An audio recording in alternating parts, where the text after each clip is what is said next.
عليكم ورحمة الله وبركاته.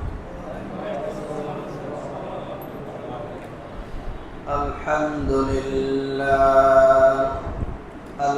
لله نحمده ونستعينه ونستغفره ونؤمن به ونتوكل عليه ونعوذ بالله من شرور أنفسنا ومن سيئات أعمالنا من يهده الله فلا مضل له ومن يضلل فلا هادي له ونشهد أن لا إله إلا الله وحده لا شريك له ونشهد أن سيدنا وحبيبنا ومولانا محمدا عبده ورسوله الذي أرسله بالحق بشيرا ونذيرا وداعيا إلى الله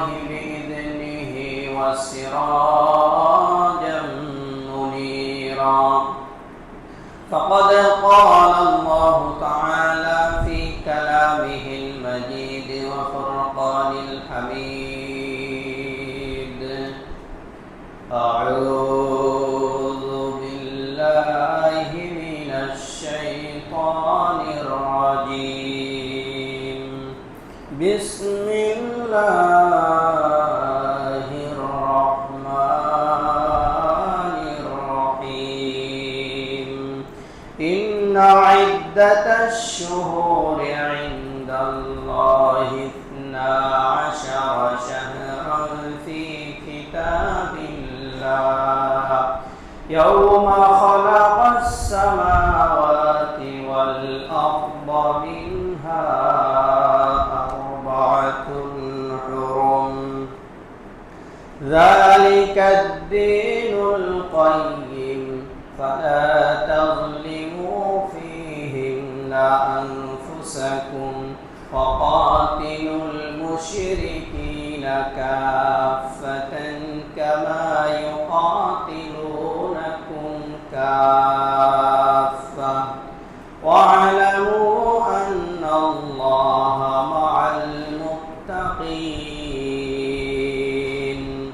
وقال تعالى في شأن رسوله إن الله وملائكته يصلون على النبي يا أيها الذين آمنوا صلوا عليه وسلموا تسليما اللهم صل على محمد وعلى آل محمد كما صليت على إبراهيم وعلى آل إبراهيم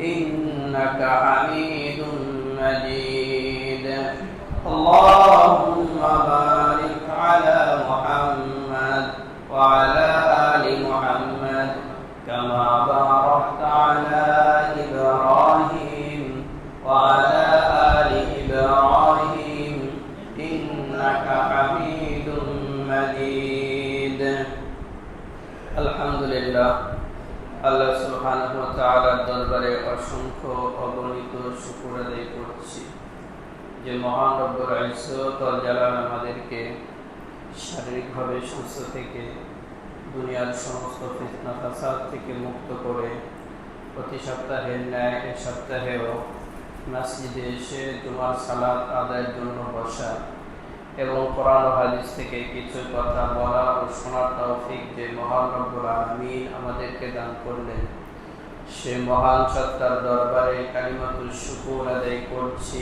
আলহামদুলিল্লাহ। সম্মানিত হাজিরিন, কিছুদিন যাবত একটি ভিডিও সামাজিক যোগাযোগ মাধ্যমে সবচেয়ে বেশি আলোচিত, অনেকে ওই বিষয়টা থেকে প্রশ্ন করেছেন। সেটা হলো এক ব্যক্তির সম্পদের হিসাব, সে এত সম্পদ কিভাবে উপার্জন করল।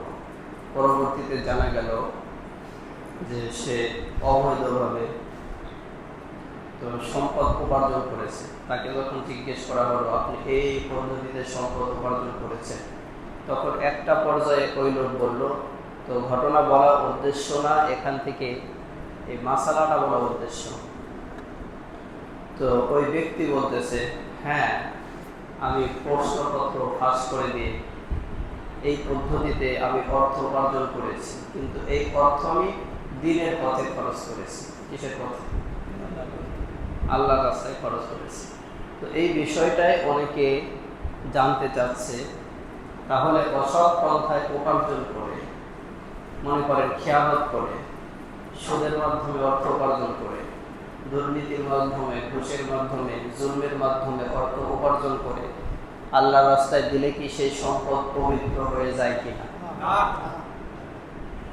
পেশাব দিয়ে যদি কেউ ওযু করে পবিত্র হবে না? নাপাকি বাড়বে?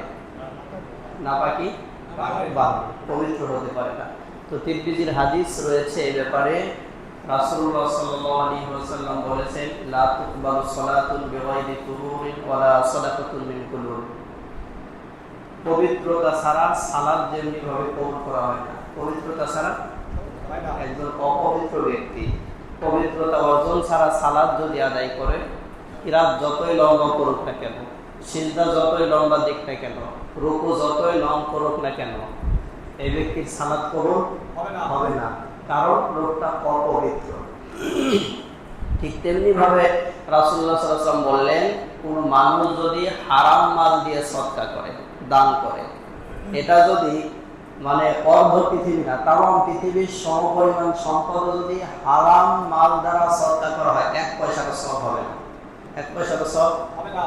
এখন দ্বিতীয় নম্বর বিষয়, ওই হারাম মাল দিয়ে যদি গোডাউন জাত করে, ওই দেহ আল্লাহর জান্নাতে যাবে না, দেহ আল্লাহর জান্নাতে যাবে না। তাহলে ওই ব্যক্তি বলতেছে যে আমি প্রশ্নপত্র ফাঁস করে দিয়ে যে অর্থ আমার এসেছে, ওটা কার রাস্তায় খরচ করেছি? আল্লাহর রাস্তায়। এই ধারণা, এখানে যে সওয়াব হবে, এই ধারণাটা হলো ভ্রান্ত ধারণা। বুঝতে পারছেন? আল্লাহ রাব্বুল আলামিন, আল্লাহ রাসূল সাল্লাল্লাহু আলাইহি ওয়াসাল্লাম বলেন, ইন্নাল্লাহা তাআলা তাইয়্যিবুন লা ইয়াকবালুল্লাহু ইল্লা তাইয়্যিবা। আল্লাহ তাআলা নিজে পবিত্র, তিনি পবিত্র বস্তু ছাড়া হারাম বস্তু, নাপাক বস্তু, অপবিত্র বস্তু আল্লাহ কবুল করেন না। বুঝতে পারছেন? তো আপনি মনে করেন 1টা টাকাও দান করতে পারেন নাই, কারণ সামর্থ্যই হয়নি, সামর্থ্যই হয় নাই, কিন্তু হালাল পন্থায় উপার্জন করছেন। বোনের হক নষ্ট করেন নাই, ভাইয়ের হক নষ্ট করেন নাই, বাবা মায়ের হক নষ্ট করেন নাই, প্রতিবেশীর হক নষ্ট করেন নাই, আত্মীয় স্বজনের হক নষ্ট করেন নাই, সব পথে উপার্জন করছেন। 1টা টাকাও দান করার মতো সামর্থ্য আপনার ছিল না, যার কারণে দানও করতে পারেন নাই। আল্লাহ অন্যান্য ফরজ বিধানগুলো পালন করেছেন। আল্লাহ আপনাকে জিজ্ঞেস করবেন না কিয়ামতে, মসজিদে দান করলি না কেন, মাদ্রাসায় দান করলি না কেন, অমুক ব্যক্তিকে দান করলি না কেন, কারণ আপনার সামর্থ্যই তো হয়নি, এর জন্য আপনার জাহান্নামে যাওয়া লাগবে না। কিন্তু ব্যক্তি কি করছে? মসজিদেও দান করছে, মাদ্রাসায়ও দান করছে, জনগণকেও দান করছে, ভাইয়ের হক নষ্ট করছে, বোনের হক নষ্ট করছে, জনগণের হক নষ্ট করছে, জুলুমের মাধ্যমে অর্থ উপার্জন করছে, খেয়ানতের মাধ্যমে অর্থ উপার্জন করছে। এই ব্যক্তি দান করার পরেও জাহান্নামে যাবে। বলেন তো কেন? কেন? হারাম পথে উপার্জন করেছে। তাহলে বিষয়টা কি বুঝতে পারছেন? ক্লিয়ার হয়েছে বিষয়টা? আল্লাহ আমাদের বুঝবার তৌফিক দান করেন। সেজন্য সর্ব অবস্থায় হালাল ধরবো, হালাল ধরবো, হালাল দিয়ে জীবন যাপন করব, অসৎ পথ ছাড়বো, হারামকে বর্জন করবো। আল্লাহ আমাদের তৌফিক দান করেন। তো সম্মানিত ভাইয়েরা, এই বিষয়টা আসলে কোথা থেকে? যেহেতু চলমান একটা বিষয়, আলোচিত একটা বিষয়, তাহলে হারাম পথে উপার্জন করে যদি ওখান থেকে আল্লাহর রাস্তায় অর্ধেক দান করা হয়, বৈধ হবে? বৈধ হবে না। বুঝতে পারছেন? হালাল 1 টাকা দান করেন, হালাল 1 টাকা দান করেন। একজন যদি তামাম পৃথিবীর সমপরিমাণ সম্পদ হারাম দিয়ে দান করে, আর আপনি যদি হালাল 1 টাকা দান করেন, মূল্য আল্লাহর কাছে কোনটা বেশি? কবুল হয়েছে কয় টাকাওয়ালা? 1 টাকাওয়ালা। বুঝতে পারছেন? আর হালালে শান্তি আছে। হালালে কি আছে? শান্তি আছে, হালালে বরকত আছে। হালাল আল্লাহ রাব্বুল আলামিন কবুল করেন, হারামে বরকত নাই, হারামে শান্তি নাই, হারাম আল্লাহ পছন্দ করেন না। বুঝতে পারছেন? আল্লাহ আমাদের হালাল দিয়ে জীবন যাপন করবো তৌফিক দান করুন। তো সম্মানিত ভাইয়েরা, আজকে মুহররম মাসের কত তারিখ? 5 তারিখ। তো মুহররম মাসের তাৎপর্য প্রসঙ্গে আমরা পূর্বে আলোচনা করেছি। তো আজকে আরো কিছু কথা বলার দরকার, যেহেতু এই মুহররম মাসে বড় বড় অনেকগুলো ঘটনা ঘটেছে, বিশেষ করে এই মুহররম মাসে আরো একটি ঘটনা ঘটেছেন, যেটি বিশ্বনবী সাল্লাল্লাহু আলাইহি ওয়াসাল্লাম আলোচনা করেছেন এবং এর শুকরিয়া আদায় করেছেন। সেটি হলো আল্লাহ রাসূল সাল্লাল্লাহু আলাইহি ওয়াসাল্লাম যখন মদিনাতুল মুনাওয়ারায় গেলেন, মদিনাতুল মুনাওয়ারায় গিয়ে সেখানে গিয়ে দেখলেন যে 10 মুহররম এই দিনটাকে আশুরার দিন বলা হয়। কিসের দিন? আশুরার দিন। গত জুমা আমরা কথা বলেছিলাম পুরা একটা মাসের তাৎপর্য নিয়ে, ঠিক না? তো আজকে আমরা আলোচনা করব এদিনে যে বিশেষ কিছু ঘটনা ঘটেছিল, এই সবগুলো ঘটনা নিয়ে আমরা আলোচনা করতে পারবো না, আমরা সর্বোচ্চ একটি ঘটনা নিয়ে আলোচনা করব আর এখান থেকে শিক্ষাগুলো বের করবো ইনশাআল্লাহ। তাহলে রাসূলুল্লাহ সাল্লাল্লাহু আলাইহি ওয়াসাল্লাম হাদিস বোঝার চেষ্টা করেন। রাসূলুল্লাহ সাল্লাল্লাহু আলাইহি ওয়াসাল্লাম মদিনাতুল মুনাওয়ারায় গেলেন হিজরত করে। সেখানে গিয়ে দেখলেন ফাওয়াজাদাল ইয়াহুদ, তিনি ইহুদিদেরকে পেলেন। ইহুদিরা সওমরত অবস্থায় আছে। কি অবস্থায়? তারা আশুরার দিনে 10 মুহররম সিয়াম পালন করত অবস্থায়। রাসূলুল্লাহ সাল্লাল্লাহু আলাইহি ওয়াসাল্লাম তাদেরকে জিজ্ঞেস করলেন, মা হাযাল ইয়াওম, আজকে কোন দিন? কি কারণে তোমরা আজকের দিনে সিয়াম পালন করছো? তখন তারা উত্তর দিল যে আমরা এই কারণে আজকে আশুরার দিনে 10 মুহররম সিয়াম আছি যে এই দিনে আমাদের নবী মুসা আলাইহিস সালাতু ওয়াস সালামকে আল্লাহ রাব্বুল আলামিন ফেরাউনের হাত থেকে, বনি ইসরাইলের জুলুম থেকে আল্লাহ রাব্বুল আলামিন মুক্তি দান করেছিলেন এই দিনে। বুঝতে পারছেন? সেজন্য শুকরিয়া আদায় স্বরূপ আমরা আজকের দিনে সিয়াম পালন করছি। কি আদায় স্বরূপ? শুকরিয়া আদায় স্বরূপ। হযরত ইবনে আব্বাস রাদিয়াল্লাহু আনহু থেকে বর্ণিত হাদিস রয়েছে, তিনি বলেন, অতঃপর রাসূলুল্লাহ সাল্লাল্লাহু আলাইহি ওয়াসাল্লাম আমাদেরকে এই দিনে সিয়াম পালন করার নির্দেশ দিলেন এবং বললেন, আমি মুহাম্মদ যদি আগামী বছর বেঁচে থাকি তাহলে 9-10 সিয়াম পালন করব। কত? 9-10। আরেক বর্ণনা, আরো কিছু বর্ণনা আছে যে 10-11, মানে 10টা কম। বুঝতে পারছেন? মূলত আশুরার দিন কোনটা? আশুরার দিন একটু স্পষ্ট করে বলেন, আমার কাছে লাগবে। আশুরার দিন কোনটা? 10 কি? জুলাই 10 মুহররম। এত বারবার প্রশ্ন করার উদ্দেশ্য কি বলেন তো? যাতে করে দিলের মধ্যে কথাগুলো গেঁথে যায়, না বলেন। তো এবার আসেন, রাসূলুল্লাহ সাল্লাল্লাহু আলাইহি ওয়াসাল্লাম কেন সাহাবায়ে কেরামকে ওই 9-10 অথবা 10-11 সিয়াম পালনের নির্দেশ দিলেন? কেউ বলতে পারবেন? কাদের সাথে না মিলে? ইহুদিদের আমলের সাথে যেন না মিলে। যেমন আরেকটি বর্ণনা আছে, রাসূলুল্লাহ সাল্লাল্লাহু আলাইহি ওয়াসাল্লাম লক্ষ্য করলেন যে ইহুদিরা দাড়ি কালার করে কালো রং দিয়ে। কি দিয়ে? কালো রং দিয়ে।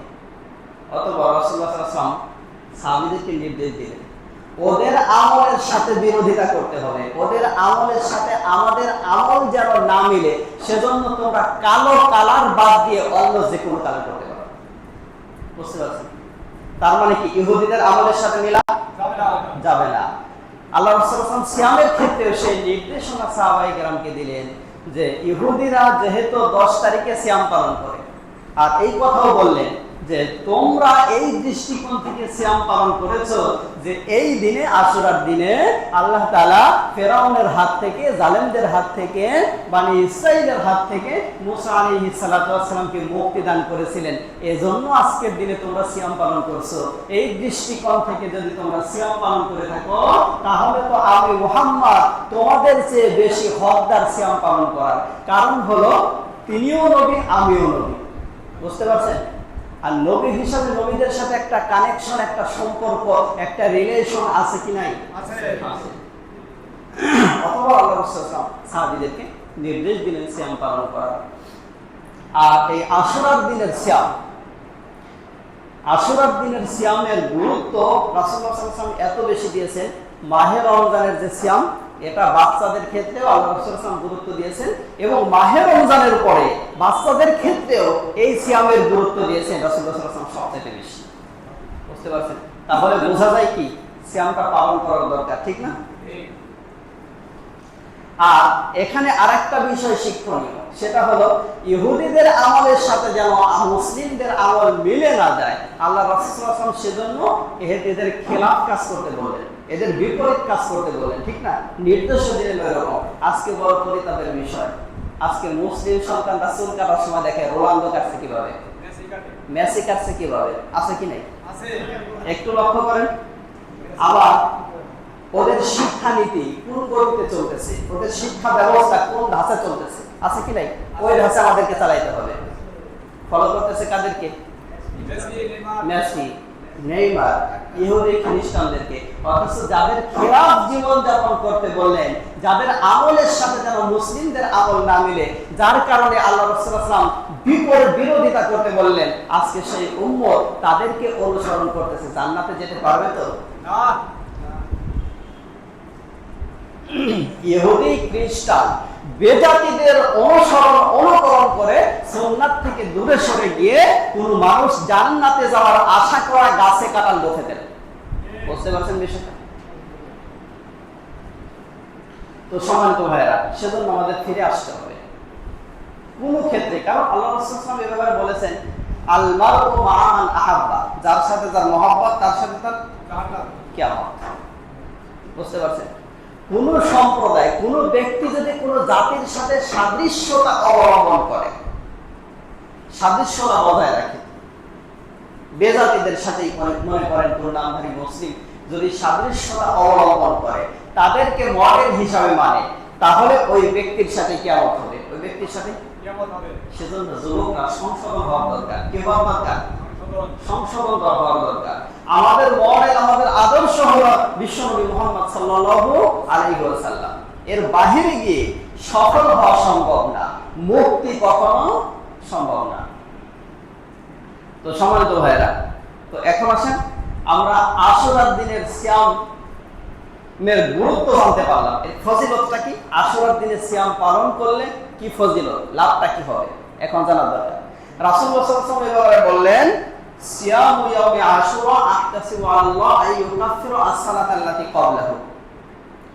তো রাসূলুল্লাহ সাল্লাল্লাহু আলাইহি ওয়াসাল্লাম বলতেছেন, আশুরার দিনে সিয়াম পালন করা, আমি নবী আশা করি পূর্বের 1 বছরের গুনাহ আল্লাহ তাআলা মাফ করে দেবেন। কয় বছরের? 1 বছরের।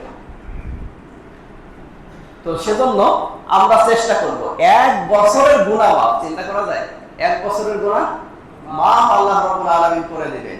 এর জন্য কি আমাদের চেষ্টা করার দরকার আছে কি নাই? আছে। তাহলে আজকে যদি 5 তারিখ হয়, আমরা ইনশাআল্লাহ মুহররমের 9-10 পালন করতে পারি। কত? 9-10 অথবা 10-11। আল্লাহ আমাদেরকে এই আশুরার দিনের সিয়াম পালন করবার তৌফিক দান করেন। তো সম্মানিত ভাইরা, এই আশুরার দিনকে ম্যাক্সিমাম মানুষ, ম্যাক্সিমাম বাংলাদেশের কথা বলতেছি, এরা হলো চিনে থাকে কিসের কারণে? কারবালার ঘটনার কারণে। কারবালার ঘটনার কারণে। এটা বোঝার জন্য বলি, আচ্ছা আপনারা বলেন তো, এই বরযাত্রীর দাম কিসের কারণে বাড়ছে? কিসের কারণে? বরের কারণে। বরের সারা জায়ান তো এইভাবে দল বেঁধে মূল্যায়ন করে কিনা, কোন বাড়ি ঢোকেন, কি মারবে? মুগুর চালান দিবে। কি চালান? মুগুর চালান দিবে। বুঝতে পারছেন? তো তো বরযাত্রীর দাম বাড়ছে কিসের কারণে? বরের কারণে। মূলত ইমাম হুসাইন রাদিয়াল্লাহু আনহু ওনার শাহাদাতের মর্যাদা বাড়ছে কারবালার কারণে। বুঝতে পারছেন? ওনার শাহাদাতের কারণে কারবালার মানে আশুরার মর্যাদা বাড়ে নাই। ইমাম হুসাইন রাদিয়াল্লাহু আনহুর শাহাদাতের মর্যাদা বাড়ছে আশুরার কারণে। কিসের কারণে? আশুরার কারণে। কিন্তু ওই ওনার শাহাদাতের মাধ্যমে আশুরার দাম বাড়ে নাই। বিষয়টা বুঝতে পারছেন? আরেকটু ক্লিয়ার করি। বাংলাদেশের বাঙালি জাতির স্বাধীনতা দিবস কত তারিখ? হ্যাঁ, ঠিক আছে তো? হ্যাঁ, 26শে মার্চ। হ্যাঁ, স্বাধীনতা দিবস কত তারিখ? হ্যাঁ,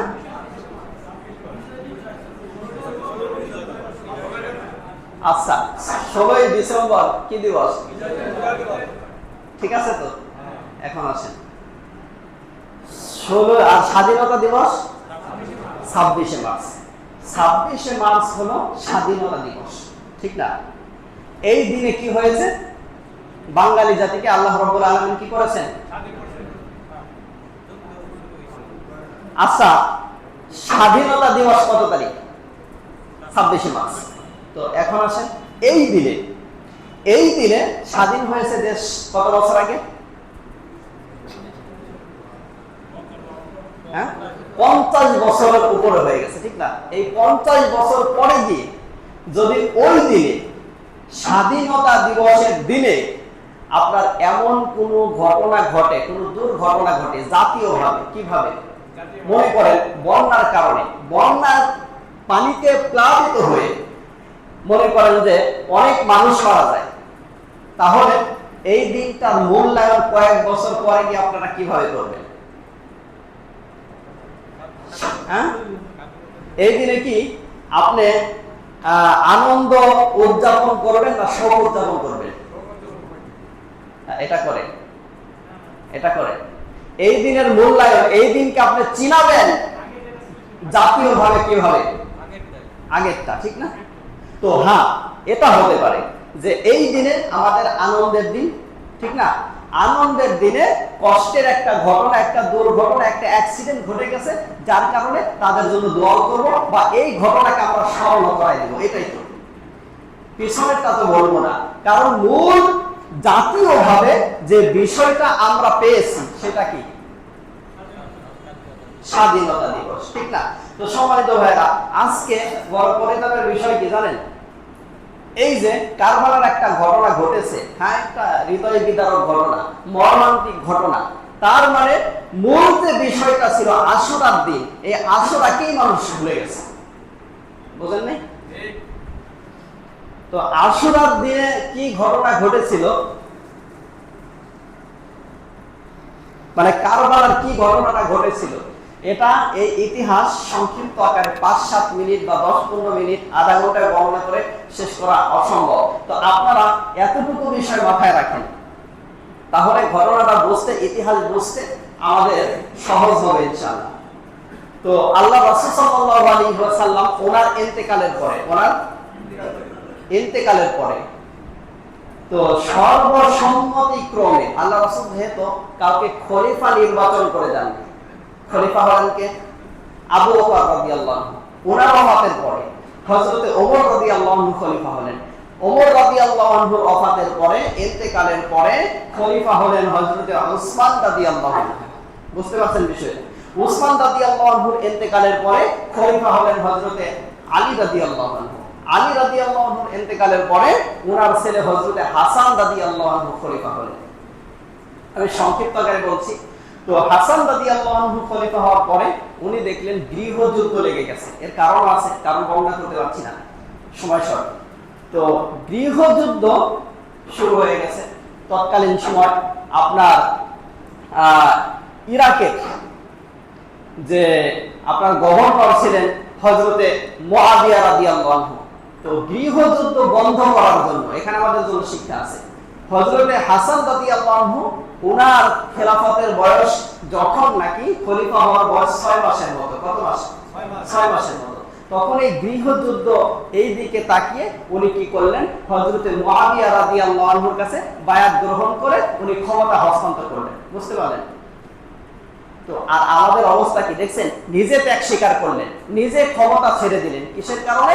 যাতে করে জাতির ভিতরে ফাটল সৃষ্টি না হয়। আর আমাদের অবস্থা কি জানেন, জনগণ মরে সাফ হয়ে যায়, জনগণ না খেয়ে থাক সমস্যা নাই, হাজারো মানুষ অসহায় হয়ে যাক, নিঃস্ব হয়ে যাক, এতে কোনো সমস্যা নাই, আমার চেয়ার ঠিক থাকতে হবে, ঠিক কিনা?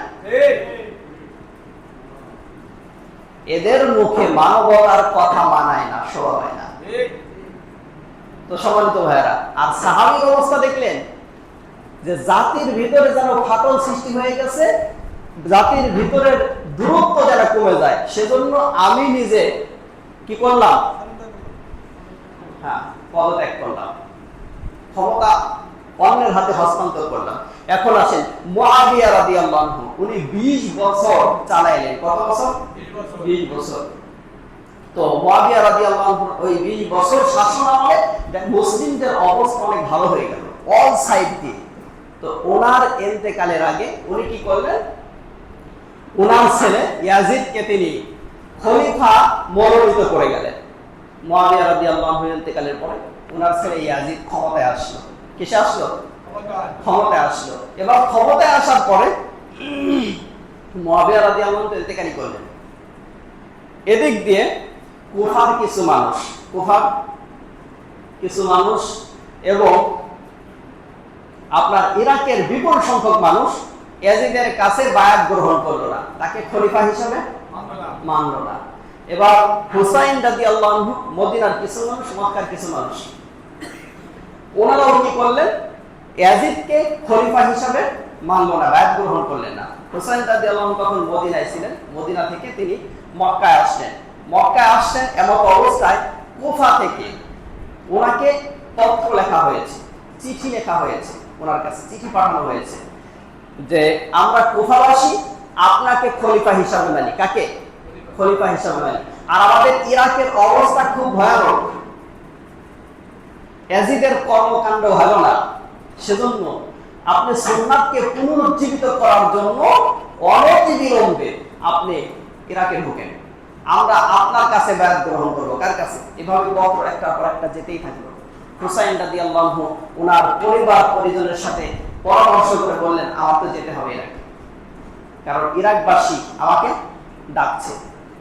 তো এখন ওনার পরিবারের সদস্য যারা ছিলেন সবাই ওনাকে নিষেধ করলেন, নিকটস্থ বন্ধু বান্ধব নিষেধ করলেন, তারা আপনার সাথে বিশ্বাসঘাতকতা করতে পারে। কি করতে পারে? বিশ্বাসঘাতকতা করতে পারে, সেজন্য আপনি যাবেন না, আপনি যাবেন না। কিন্তু হুসাইন রাদিয়াল্লাহু আনহু কি করলেন, উনি ওনার ফ্যামিলি মেম্বারস থেকে 19 জন সদস্য এবং অন্যান্য সাথী বন্ধুদের থেকে মোট 50 জন নিয়ে, কম বেশি আছে, তো বর্ণনা মতে 50 জন নিয়ে তিনি ইরাকের পথে কি হলেন, রওনা হলেন। এবার ওই দিক দিয়ে ইয়াজিদের কাছে সংবাদ পৌঁছলো যে হুসাইন আসতেছে ইরাকে। কোথায়? ইরাকে আসতেছে। তো ওই সময়ে আপনার আবু মুসা আশআরী রাদিয়াল্লাহু আনহু তিনি ছিলেন হলো কুফার গভর্নর। কি ছিলেন? এখানে আমাদের জন্য শিক্ষা আছে, কুফার গভর্নর। উনি আল্লাহ রাসূল সাল্লাল্লাহু আলাইহি ওয়াসাল্লামের সাহাবী ছিলেন, জলিলুল কদর একজন সাহাবী, সিনিয়র একজন সাহাবী। তো ইয়াজিদ কি করলো, কুফার গভর্নর যেহেতু পরহেজগার মানুষ, বিশ্বনবী সাল্লাল্লাহু আলাইহি ওয়াসাল্লামের সাহাবী, তাকে দিয়ে তো আর আকাম করানো সম্ভব না, জুলুম করানো সম্ভব না, সেজন্য ইয়াজিদ কি করলো, উনাকে সেখান থেকে চাকরিচ্যুত করা হলো, পদচ্যুত করা হলো। বুঝতে পারছেন? কি কারণে আমাকে এখান থেকে সরতে হবে, অবসর নিতে হবে? কোনো কারণ নেই। কোনো কারণ? আজও দেখেন পৃথিবীর অনেক জায়গায় দেখবেন সৎ মানুষগুলোকে এমনিতেই সরাই দেওয়া হয়, এমনিতেই।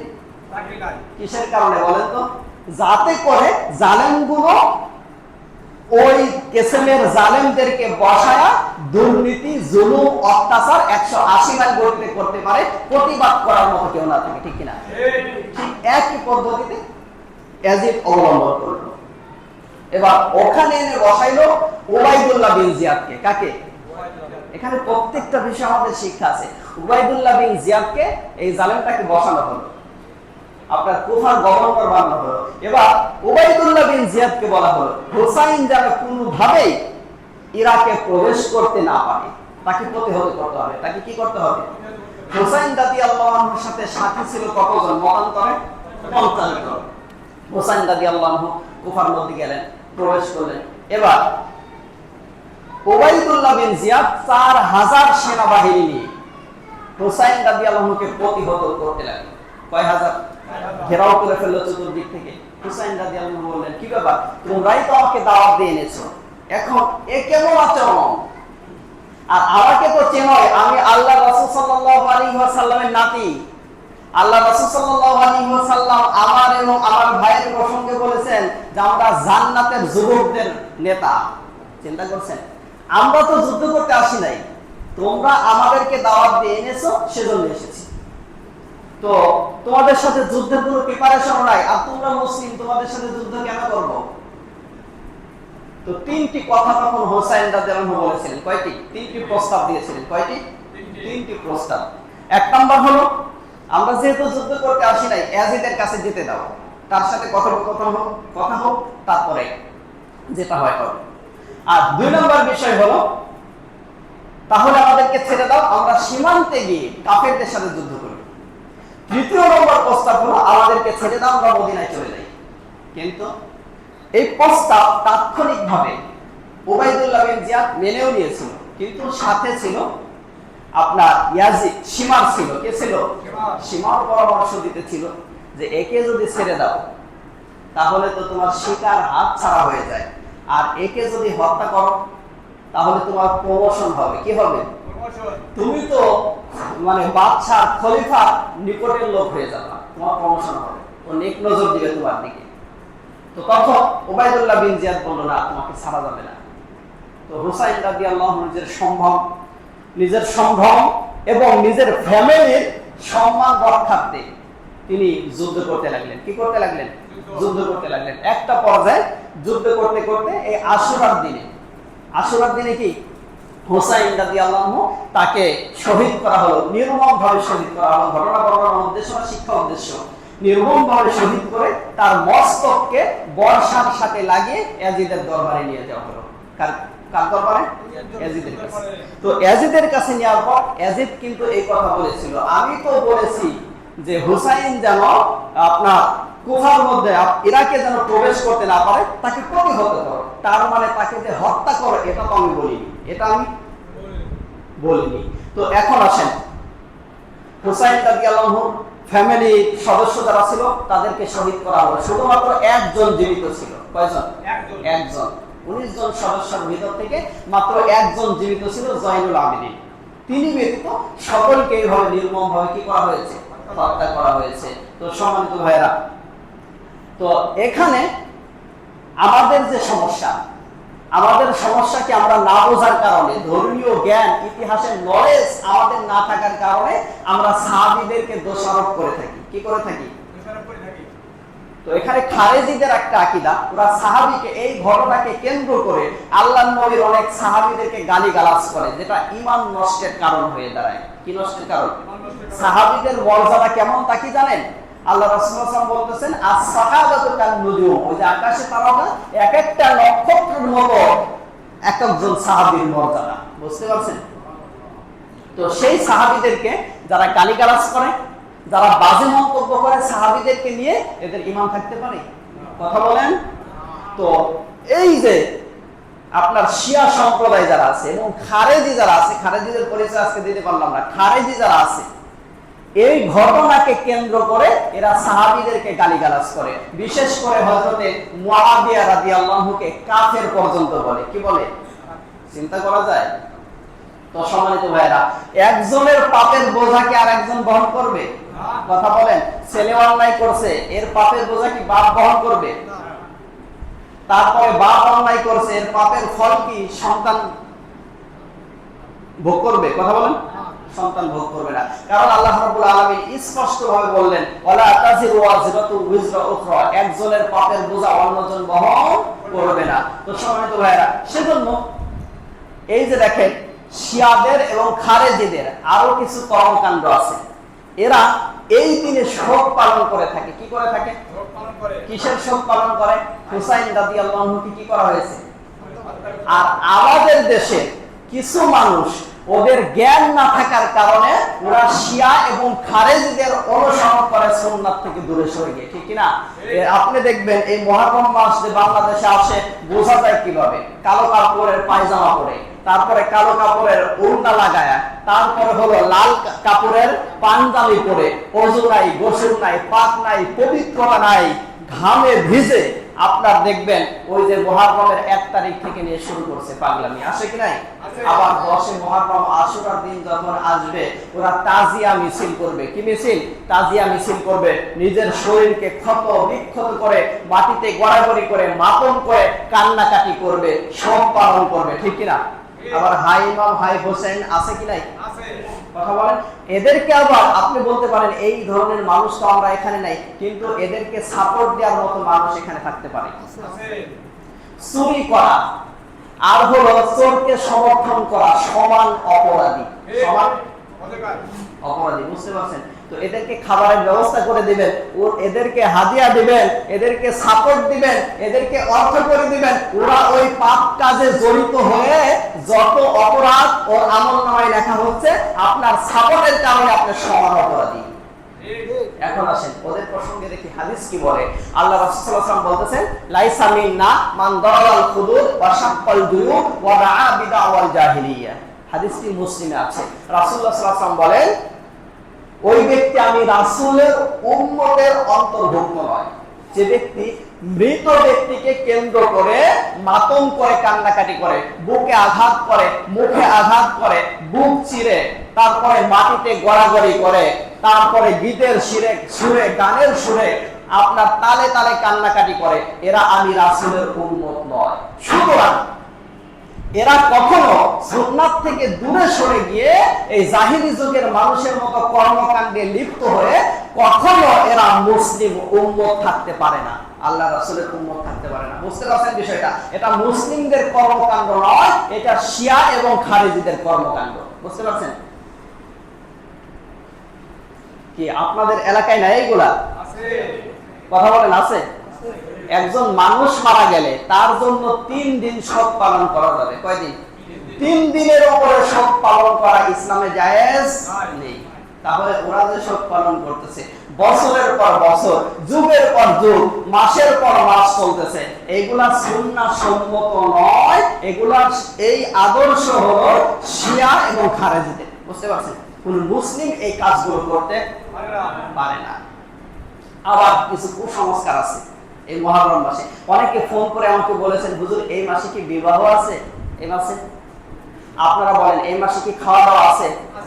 এই মাসে যদি খাওয়া দাওয়া না থাকে তাহলে বিবাহ নাই, যদি খাওয়া দাওয়া থাকে তাহলে বিবাহ আছে। বিবাহ ভালো কাজ না খারাপ কাজ? নেকের কাজ না গুনার কাজ? আল্লাহ তাআলা এই মাসে বেশি বেশি নেকের কাজ করতে বলেছেন। কি করতে? আল্লাহ রাসূল সাল্লাল্লাহু আলাইহি ওয়াসাল্লাম বেশি বেশি এই মুহররম মাসে নেকের কাজ করতে বলেছেন, গুনার কাজ ছাড়তে বলেছেন। সেজন্য বিবাহ শাদী বেশি করতে হবে এই মাসে। কোন মাসে? যারা করছেন এরা করেন নাকি? বিবাহ শাদী এই মাসে বেশি বেশি করতে হবে। এই শুনছেন সবাই?